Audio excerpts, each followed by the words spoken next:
इस वीडियो में हम फुलवारी कक्षा 4 की कार्यपुस्तिका के पाठ 8 टोकरी में क्या है इस पाठ की वर्कशीट का हल देखेंगे। सबसे पहला हमारा प्रश्न है इसमें, फलों को खाने से क्या लाभ होता है। लिखिए, तो फलों को खाने से क्या लाभ होता है आप उत्तर में लिख सकते हैं, शरीर की प्रतिरोधक क्षमता बढ़ती है। फलों को खाने से हमारे शरीर की प्रतिरोधक क्षमता बढ़ती है, त्वचा और बालों के लिए लाभदायक हैं। ये जो फल होते हैं ये त्वचा और हमारे शरीर के जो बाल होते हैं बालों के लिए भी बहुत ज़्यादा लाभदायक होते हैं। पाचन शक्ति को बढ़ाते हैं, हृदय को स्वस्थ रखते हैं, शरीर के लिए आवश्यक तत्वों की पूर्ति करते हैं। तो और भी बहुत से फायदे हमारे शरीर को पहुंचते हैं, तो ये सब आप यहाँ पर लिख सकते हैं। अब हम देखते हैं आगे अपने दूसरे प्रश्न को।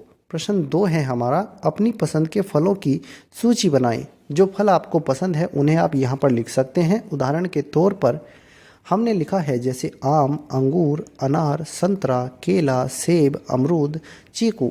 जो भी फल आपको अच्छे लगते हैं उन्हें आप यहाँ पर लिख सकते हैं। आगे देखते हैं, तीसरा प्रश्न है, फलों को पहचान कर नाम लिखें।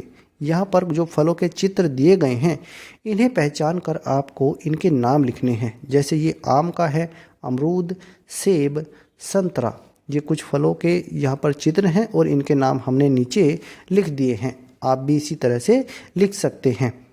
अब हम आगे देखते हैं अपने चौथे प्रश्न को। प्रश्न 4 है हमारा, मिलान कीजिए। यहाँ पर आपको मिलान करना है। मीठा, मीठा क्या होता है जैसे सेब, यहाँ पर सेब, मीठा के साथ सेब का मिलान कर देंगे। खट्टा होता है नींबू, तीखा होती है मिर्च, कड़वा होता है करेला। तो इस तरह से आप इनका मिलान करेंगे। आगे देखते हैं, अगला प्रश्न है 5, अपनी पसंद के फलों के चित्र बनाकर रंग भरिए। तो अपनी पसंद के फलों के चित्र बनाकर यहाँ पर आपको रंग भरने हैं। उदाहरण के तौर पर हमने ये चित्र, जैसे आम का चित्र है, ये सेब का चित्र है, यहाँ पर ये चित्र लगाए हैं। ऐसे ही जैसे ये यहाँ पर संतरा, ये संतरा का चित्र है और ये केले का चित्र है। आप इन चित्रों को यहाँ से देख करके इन्हें अपनी कार्यपुस्तिका में बना सकते हैं और उनमें रंग भर सकते हैं। अब आगे देखते हैं अपने छठे प्रश्न को। प्रश्न 6 है हमारा, 2-2 नाम लिखिए। आपको यहाँ पर 2-2 नाम लिखने हैं। मिठाई, 2 मिठाइयों के नाम लिख दीजिए, जैसे बर्फ़ी, पेड़ा। फल है जैसे आम, सेब। ऐसे ही पेड़ है जैसे नीम का, बरगद का। खट्टी चीज़ है जैसे इमली, नींबू। तो 2-2 नाम आपको लिखने थे। इस तरह से आप यहाँ पर 2-2 नाम लिख सकते हैं। अब आगे देखते हैं हम अपने 7वें प्रश्न को। प्रश्न 7 है हमारा। प्रश्न 7 में आपको क्या करना है, दिए गए फलों में क्या समानता और क्या अंतर हैं लिखिए। यहाँ पर आपको ये देखकर बताना है कि इन फलों में क्या समानता है और क्या अंतर है। एक तरफ तो बेर का चित्र दिया गया है और एक तरफ सेब है। एक तरफ सेब का फल है, एक तरफ बेर है। तो इसमें तो आपको लिखना है क्या समानता है और यहाँ पर लिखना है क्या अंतर है, बेर में और सेब में। तो अब देखते हैं पहले हम समानता को, इनमें क्या समानता है। देखिए, जो बेर का फल है पकने के बाद वो मीठा होता है और सेब भी पकने के बाद मीठा होता है। तो ये दोनों फल मीठे हैं पकने के बाद। पकने से पहले जो बेर होता है और सेब होते हैं इनमें कुछ खट्टापन होता है। तो आप लिख सकते हैं खट्टे फल हैं पकने से पहले और मीठे फल हैं पकने के बाद। ये इनमें कुछ समानताएं हैं। अंतर क्या है इनमें, बड़ा और छोटा का अंतर है। जो सेब होता है वो बड़ा फल है और जो बेर होता है वो छोटा फल है। एक तो ये अंतर हुआ। दूसरा अंतर क्या है, बीजों का अंतर। जो बेर होता है इसके अंदर से एक ही बीज निकलता है और जो सेब होता है इसके अंदर एक बीज नहीं 4-5 बीज इसके अंदर से निकल जाते हैं। तो जो ये सेब है ये बहुबीजपत्री फल है और ये जो बेर है ये एक बीजपत्री फल है। दूसरा, पेड़ों का भी अंतर है।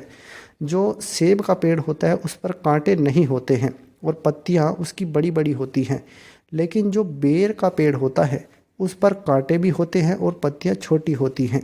तो ये पेड़ों का भी अंतर है। तो इस तरह से आप इनको लिख सकते हैं।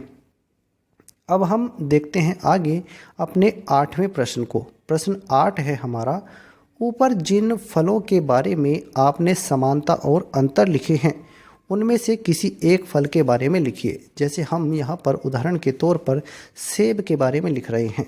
सेब स्वास्थ्य के लिए लाभदायक होता है और यह एक मीठा फल होता है जो सभी मौसम में मिलता है।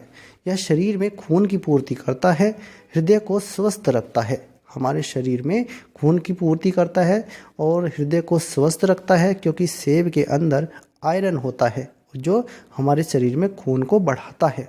तो इस तरह से आप इसे लिख सकते हैं। तो ये हमारा फुलवारी कक्षा 4 की कार्यपुस्तिका के जो पाठ 8 है, पाठ 8 टोकरी में क्या है, इस पाठ की वर्कशीट का हल है। अगर आपको यह वीडियो अच्छा लगा है तो कृपया करके इसे लाइक और शेयर करें और हमारे चैनल को सब्सक्राइब ज़रूर करें।